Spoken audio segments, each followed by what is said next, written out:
What's the meaning of cesarean?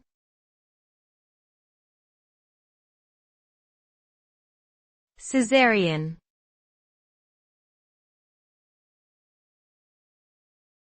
Cesarean.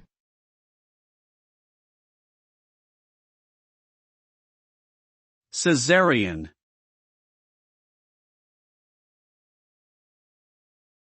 Cesarean.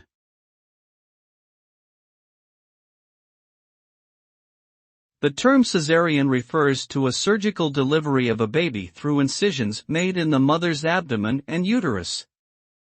This procedure is usually performed when a natural vaginal birth may pose a risk to the health of the mother or baby. The process involves making an incision in the abdomen and uterus, and then gently removing the baby from the womb.